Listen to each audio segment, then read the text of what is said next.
Now we're on page 126, somewhere in the middle of chapter, heck, I don't remember, 15 or so. Anyway, they were the happiest doomgrace we had encountered yet. Perhaps that's not so. Our cheery, chirping finches never missed a beat. Great musicians and dancers, too. During one convalescent day for me in the quiet sunshine near the bow, I rigged up a little twittering mobile of sticks and cords for a lure. I was the one who continually made these pinwheel-like things. We would lose them in storms, and we gave them to children.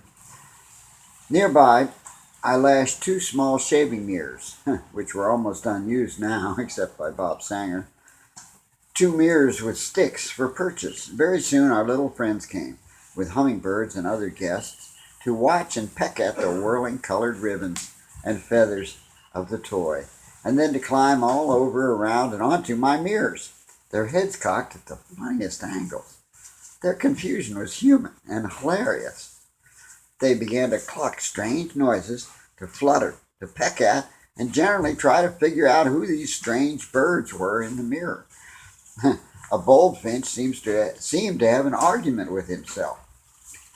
I even saw some of the birds looking at me intently as if to say, "Oh yeah, you did this, didn't you? What magic is it?"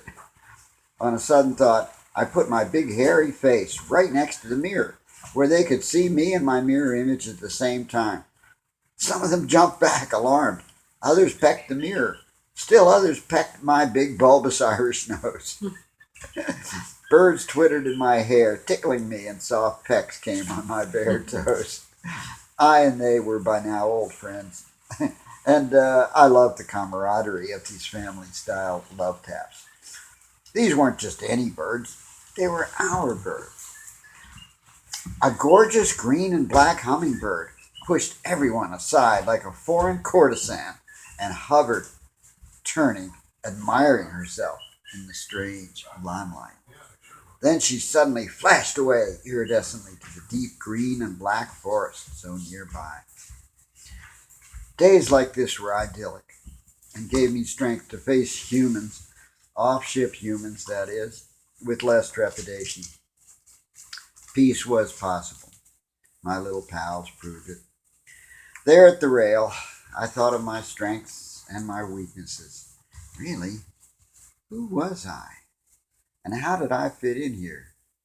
I was a poor seaman, I'd come to realize reluctantly, and didn't excel in much else. Oh, wait, except in music, strings especially. There I was a leader.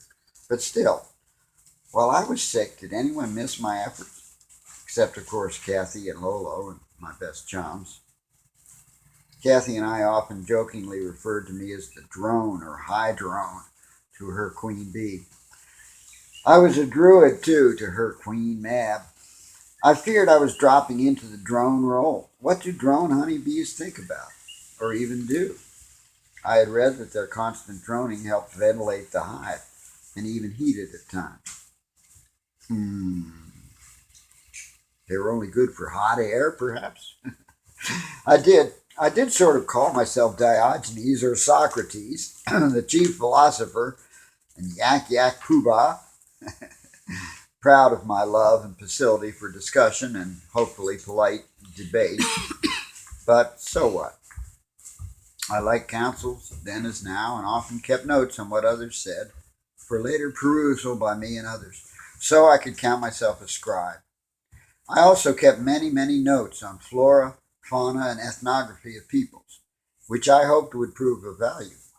Most of these were lost later. We'll get to that. I let my doubts drift away. During a leisurely stop for coconuts and water, we lazily watched a troop of large monkeys called morikis. I found out later they are known as spider monkeys to English-speaking people, but down there everybody called them morikis. They are 5 feet tall, largest monkeys in South America. They only weigh 20 pounds and are agile as gibbons, which they resemble in an eerie manner. But they have one extra hand, their prehensile tail. These amazing beings played all day long near us without fear. Babies, too. We watched morikis pass on a branch, When they passed, they always paused to hug one another. In fact, they all hugged each other constantly. We saw no fighting over food or anything, nor even any threats or jealousy. Couples mated around others, males and females both, quite peacefully.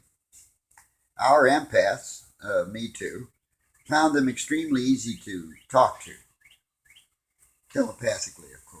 The gist of their discourses was this, from several males and females, who dropped down, uh, and actually looked us in the eyes at close range. This was puzzling to us. They said something like this: "We Morikis thank you for speaking to us in the spirit. Only a few shamans have done this.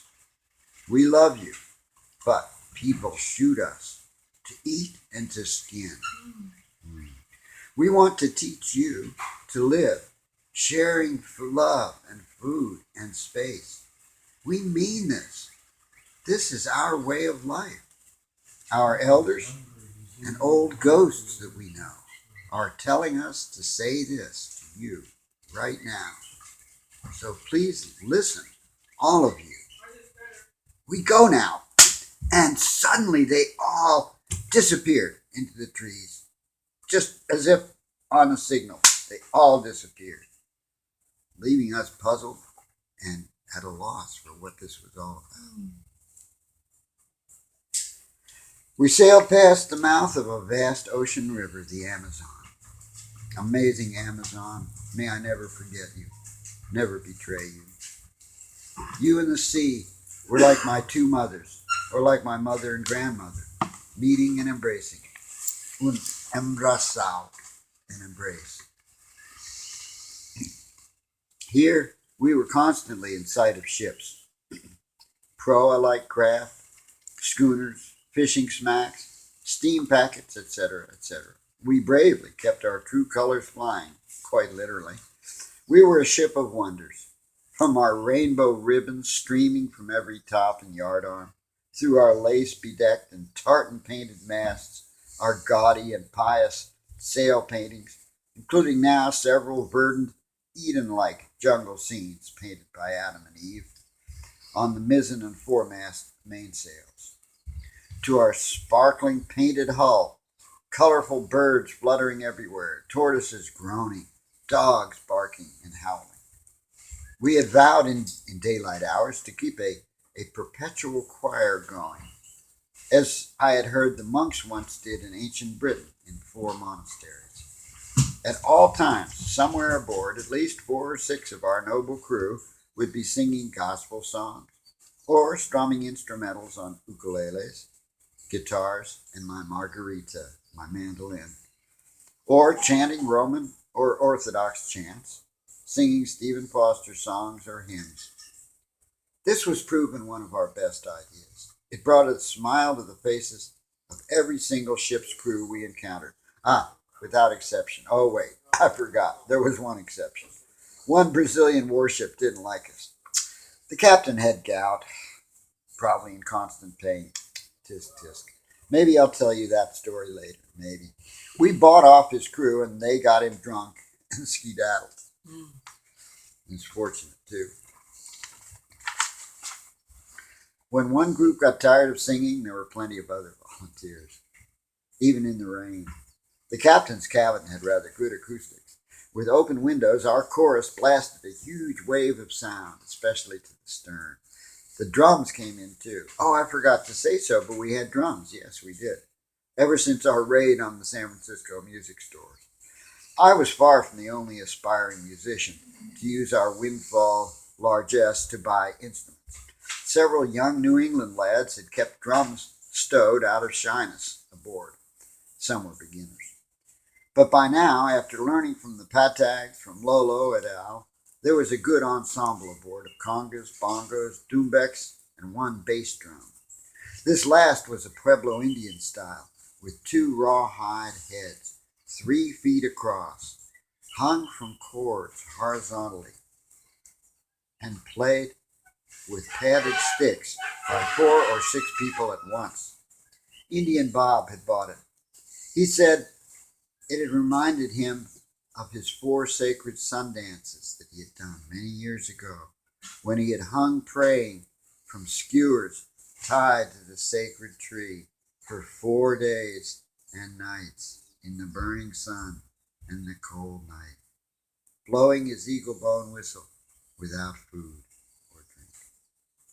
Then he had earned his freedom by tearing himself loose, all to the immense boom, boom, boom, boom, boom, boom of just such a drum as now graced our deck. As we slowly sailed through muddy waters, motionless small boats all around us paused in their workaday labors in awe to hear our jam session, as they say in New Orleans. Soon several small boats came alongside with drummers and drums. They shyly asked if they could come aboard. Malinche, our Portuguese speaker, brazen, hands on hips, shouted our welcome and much more comment. With whoops, the party was on. The only rules we had were that Sanger and I and Lolo had made a pact to keep alcohol from being abused. We were sober when on this duty at least, and together we could calmly escort anyone abusive or incapacitated to a special boat and banish them safely from our ship. We needed to do this service for 5 or 6 Brazilians on this occasion. We had a secret code name for this duty, Shantasena, my shaky Sanskrit for peace protectors. Espy and Malinche were not a problem. Dancing worked wonders for her disposition. She was a devil and an angel all in one. As our new friends, the drummers, left, they taught us a word. As they gave us a fond embraçao, they said they were going to feel saudades for us. Malinche explained with a tender smile that saudades meant a painful longing for someone, a loved one, not present. It was a plural word, not matched in English. We were charmed and felt saudades for them, as I do right now. Yet we met many, many such friends on our stellar journey toward the light. Off the muddy delta, we further honed our skills at animal telepathy. I don't know if the mighty river at that time was in full flood or not, but everywhere were huge trees in a foot or two of water. The water level was probably falling from a peak. I knew this because huge fruits fell with thuds and splashes all around. The trees there were used to being flooded half the year or so, and could ripen fruit when their roots were in water. The fruit did not disperse, but simply fell. These trees had evolved, perhaps, the ability to have their seeds dispersed by fish. The fish, too, knew the game well. Many local unique species voraciously ate the fruits, wolfing down the large, tough seeds, which they would excrete far away. This pattern was followed by dozens of species of trees and fish. Meanwhile, the banks of mud were lined with lazy, narrow-snouted caimans, the local crocodilians. With their long beaks full of small, needle-like teeth, they were adapted to hold on to slippery fish, from piranhas to huge monsters of the mud. In this place, one of nature's nurseries, I was beginning to understand Mr. Darwin's new concept of evolution, ever more clearly as he did himself on the Galapagos. The caimans were not the only large predators of this curious carnival of cooperating lives. Out in the middle of the stream, far from the caiman-littered beaches, there were ghostly, glistening forms, turning and playing in the current. They were dolphins, a small, pale race, with beaks and small eyes, very small eyes. In color, a grayish-white to a faint pinkish color. Around the ship, our latest pod of escorting dolphins left us to rush to these relatives and have a gab fest, on which we eavesdropped by the usual methods. By the way, I was then wishing for mushrooms to aid my sensitivity in such matters. But if wishes were horses, then beggars would ride. Our drummer friend said They knew of a local green plant mix of similar properties, known to them as ayahuasca, but they had none. It was scarce and very sacred, and great fastings and preparations were required for it. I didn't ask, but the speakers of this wisdom looked not Portuguese at all, nor African, but more like Inuit or Hopi Indians. I was glad they could thus talk to their elders and to animal spirits. They seemed to be another simple, joyous culture, judging from our scant acquaintance, drumming and conversation for 2 days. Yet somehow we were not much tempted to stay. I guess homesickness had finally set in for our flawed, bloody homeland, our land. Sometimes I felt how Captain McNaughton must have felt. My country, right or wrong? Is that it? Whatever that could mean, both good and bad. Oh, my suffering country. So the white dolphin said to ours, "Hello, hello, we hope to see you guys. We came down river to see these strange new singing white people we've heard so much about. It's pretty dangerous down here for us. Sharks and caimans both like us, and we can't hide so well here as we can back home. Plus, it's too salty. But we just had to see them and to see you, our relatives." The sea dolphins, our friends, they were the small spinning dolphins that week, they inquired, "Who are you? We are but young. We like these humans. Our elders never told us about you." "Oh, yes," said the white ones. "Oh, yes, we know, but we talk to your elders sometimes. You are too young to understand. You see, we live far upriver, where the delicious mud hides us everywhere. Under the big trees, we can swim everywhere and eat the big groupers and fruit-eating fish, while the poor caimans, who are practically deaf, are blind to us. With our ears, we can see them, and all the fish, and all of them can't see us. So we stay in the nice, fresh, muddy water mostly. We hardly need our eyes, especially at night, our favorite time. Caimans sleep then. Oh, cousins, we have it good. Hoot, hoot, hoot!" The happy white clowns slipped around each other and danced with the leaping, spinning relatives. A few of them circled our ship, white ghosts, spouting rainbow mist in the sun. But many caimans, their arch enemies, had noticed their commotion and silently slipped into the water to converge in sinister array.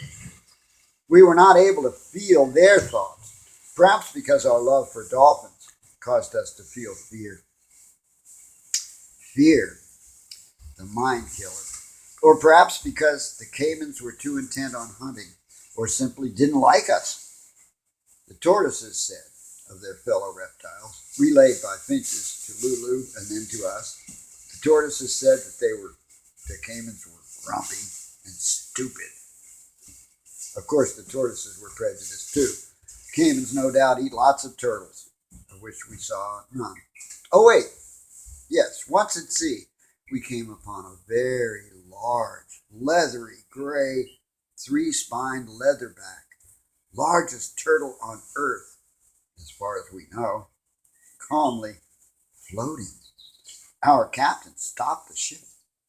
Our tortoises crowded the rail, groaning. The dolphins drew near. The turtle deigned to open one eye and look at us. He gazed at us intently for a very long minute, blinked several times, and silently sank. The relayed message for the tortoises was, "Very good. I will tell our elders all that you have just told me." I guess their minds must be as fast as their bodies are slow. Pure speculation on my part, but they are the oldest relatives that we knew. Clearly, each shelled reptile had never seen the other before on land or sea, but equally clearly their rapport was instant. The sea turtle 10 feet long, could have been 200 years old or more, and weighed 2,000 pounds. After the Amazon, we felt a nervous need to speed onward. We charted a route to our bleeding homeland via Trinidad and Haiti, two places which we deemed possibly friendly to us, and Haiti in particular appealed to our utopian sentiments. At other times, in the busy, pirate-ridden Caribbean Sea, we planned to steal stealthily northward, at night when possible, and rely heavily on our scouts. That is, dolphins, albatrosses, and even finches, who made rather good spies. With all of these, we were learning to work ever more closely. Let's begin. Yeah, our scouts, dolphins, albatrosses, and even finches, who made rather good spies. With all of these, we were learning to work ever more closely, although mistakes and errors occurred, sometimes hilariously. Once our cute little cut-ups, the birds, and their new friends, local birds, persuaded the ship off course to a small island by much twittering and getting Mariner excited also. It turned out that the island was home to some particularly tasty berries, so we all harvested bushels of them. The plant's leaves also were tasty, it proved. We were resigned to being misled, and the birds had a wild feast on deck as we steered back to our course, laughing. The little birds had just about telepathically convinced us that the island was home to melons and grapes, and pirate gold, and a tribe of beautiful, compliant mermaids. I wasn't quite out of hashish yet. The big old tortoises gorged happily on the new berries, and especially the leaves. They were becoming connoisseurs of strange foods. Our fears for their delicate health seemed to have been unneeded. We wondered, how can a turtle gain weight? Will they burst? Their droppings began to look and smell really exotic. Our four rock people, that's what we called them, a fond nickname, our four rock people said to us, rather slowly but clearly, that they had never really liked eating cactus spines. Yet that was their fate. They were stoics, I thought. And at least there were no dogs eating them at home. Dogs did seem to scare them, even ours. They apologized gravely for that. No, I brought it down so you could go tear some shit up before you leave. Oh, hang on. To our rock people, our tortoises. Ah, yes, the tortoises told us that dogs seemed to scare them, even our dogs. They apologized gravely for that. Our peace dogs seemed to understand. To our wonder, the two female tortoises telepathed to Lala that they wanted a site to lay eggs. We pondered this as we sailed, busy with much else. We had a more pressing and astonishing animal situation. We had 4 stowaways. Dogs and cats had indicated before that something funny was alive in our forward fold. We thought it might be rats, but as we neared Guyana, 4 gray and brown woolly spider monkeys, that is moritis, emerged sheepishly from their weeks-long hideout, which was smelly, and clung to one another on deck, huddling under our fierce and troubled gaze. Immediately we knew we could not put them ashore. The forest here was totally unlike their home near Rio de Janeiro. They couldn't survive alone. Why and how were they aboard? Why and how? The 4 young adults, 2 male and 2 female, were terrified. Our telepathy was blocked. But we, from surmise and from later communication, which I'll explain that soon, we pieced together their story, which I will summarize here. Their elders had sent them aboard us. It was eerily similar to our Aleuts situation, except here the elders had purposely selected young and inexperienced relatives because they were adaptable. This will be explained. These monkey tribes were the largest primates, except humans and hairy people and red-headed giants, the largest primates in our new world. They were truly the great apes of America, like the gorillas, chimps, bonobos, and orangutans. These beings all naturally had roles in their respective homes of forest guardians and wise overseers. The Morikis had heard of us from the marmosets and the howler monkeys. It's too bad that more scientists do not believe in telepathy. The scientists diligently study all vocalizations, but that is like trying to understand human thought by body language alone. Love is required for telepathy. As you might imagine, the jungle telepathy among monkeys was complex and constant, almost as good as the dolphins and the whales, but more localized. So when they all spoke to us and then vanished so suddenly and unexpectedly, it had been a ruse, a distraction. These four had been selected and told to swim to our ship and secretly climb aboard. Never mind how they climbed aboard, these beings were easily capable of untold acrobatics and stealth, as our French and other circus performers soon found, to the immense delight of all. Yes, these scared young'uns agreed to come aboard to show us their ways of peace and, yes, to help us. Who could say what would evolve? The elders of the five-handed people could see the approaching doom of all too many of their beloved relations, big and small. It was much like the Aleuts had described, but a greater gamble. Those poor brave four monkeys. Imagine you were leaving high school at your parents' orders to infiltrate and join a starship full of weird, scary aliens bound who knows where. Except they all knew we were not aliens. We were relatives of theirs.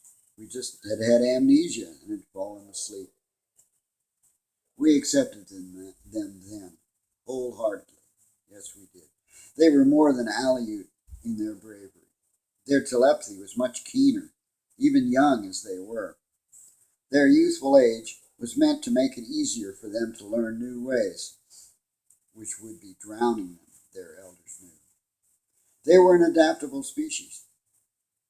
Even the four youngsters could remember a time of crowding and bad fruit yield, when the tribe had to descend to the dangerous forest floor and adapt for a time to walking, not swinging, watching for jaguars, and eating unfamiliar fruits. Conflicts arose between neighboring bands, but never fatal conflicts. A skeptical scientist could have completely overlooked their mutual love for one another if he or she had known before only chimps or gorillas whose social life was vastly different. So we sailed on and on and on. At Trinidad, we dared not stop for very long, though we were mobbed at Port of Spain and virtually compelled to dock up for 2 days while the joyous islanders sang and drank with us. Chanticino, by now, was a way of vigilance for 8 of us, who watched one another in the crowd constantly.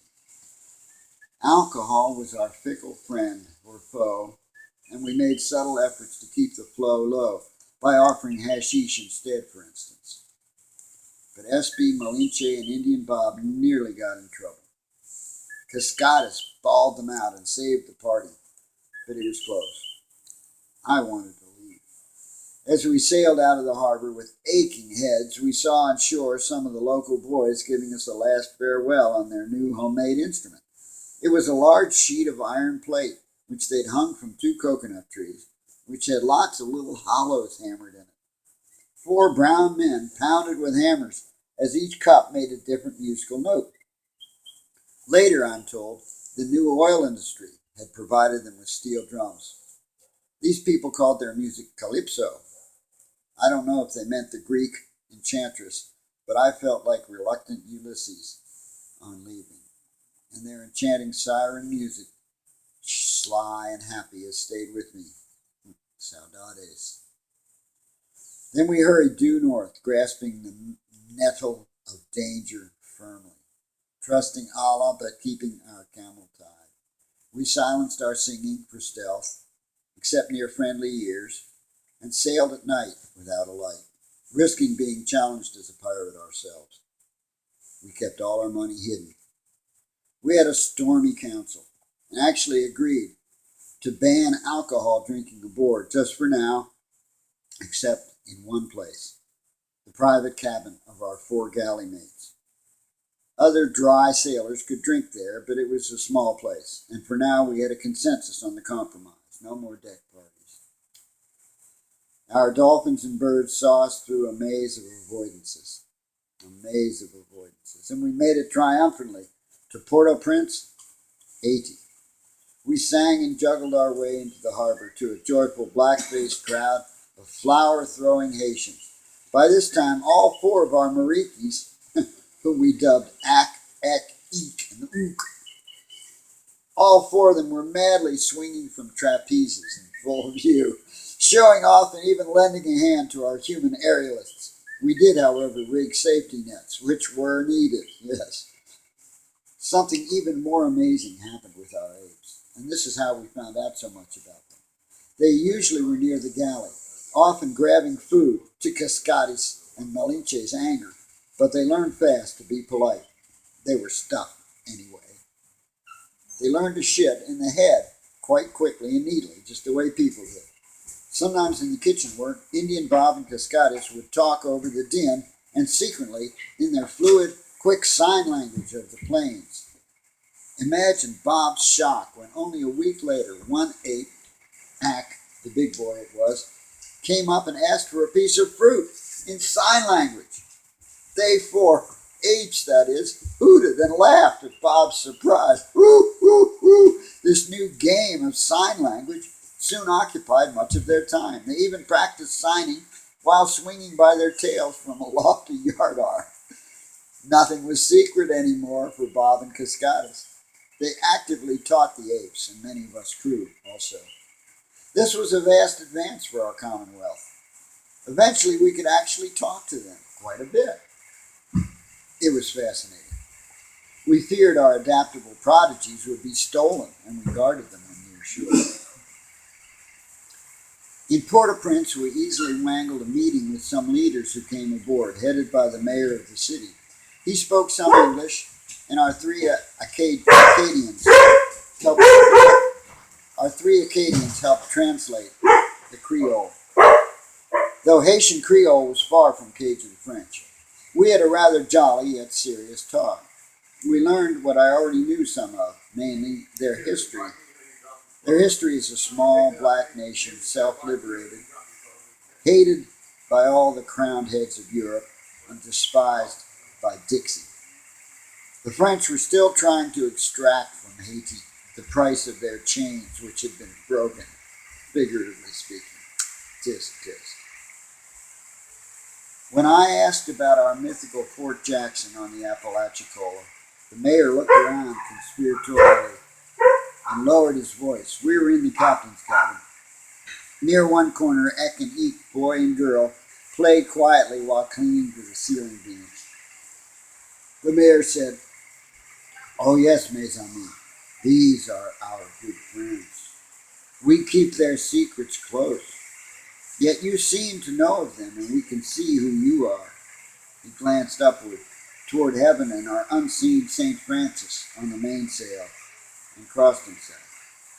"We and they and you are all in danger, but theirs is greater. My father knew them also. Lately, since your great war has ended, many of them have come here to Haiti to live, discouraged. These ones say their settlement is dying, and the Yankees will soon find them and take them. We hope not. These deserters may be too gloomy. Many of them seem to be nothing but pickpockets. Who can say, mes frères? Perhaps the French think all of us black refuse are thieves of their honor. We certainly humbled Napoleon." I asked, "Where is Fort Jackson?" The mayor replied, "You must not approach them. Let them find you first. They hide better than alligators. Yet I will tell you this. Begin your search about 15 miles up from the river mouth and cruise the eastern bank. I repeat, brothers, do not alarm them, he smiled. Fly no flag, but your art and Chantilly lace are superb, magnifique. The Yankees would steal your ship and call it stolen contraband, no matter what papers you carry. These Yankees are even worse than the old ones. Now they own everything, and they have no honor. They call them carpetbaggers. None of them have southern accents or speak Spanish Creole. Batardes. They only speak of money. Louis Leroy would have loved them, or feared them. This news, of course, cheered us and chilled us and chivied us onward. A somewhat subdued 2-day party ensued, including more drunken squabbles, but singing and hula dancing charmed the crowd so that we slipped away in darkness on the second night. We slunk north, well off the west coast of Florida, for 2 nights, sheltering in a crystal river in the day. There, huge manatees rubbed our hull in friendly greeting. They seemed gentle, loving, and rather stupid, a perfect prescription for a doomed race. Lolo said they knew of their own vulnerability, but stealth and suspicion just seemed foreign to them.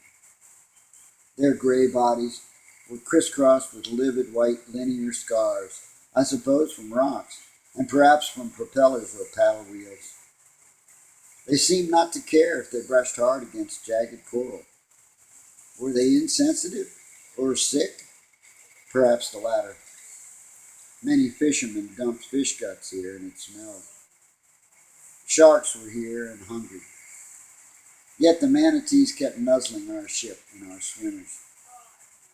Our Kanakas led us in diving in and getting to know the innocent manatees. We wished we could have seen their huge cousins, the extinct Bering sea cows, 5 times the size of these manatees.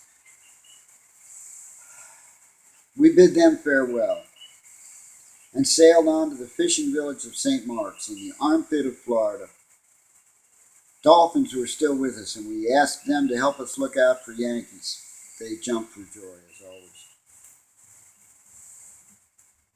Chapter 16. Hold on.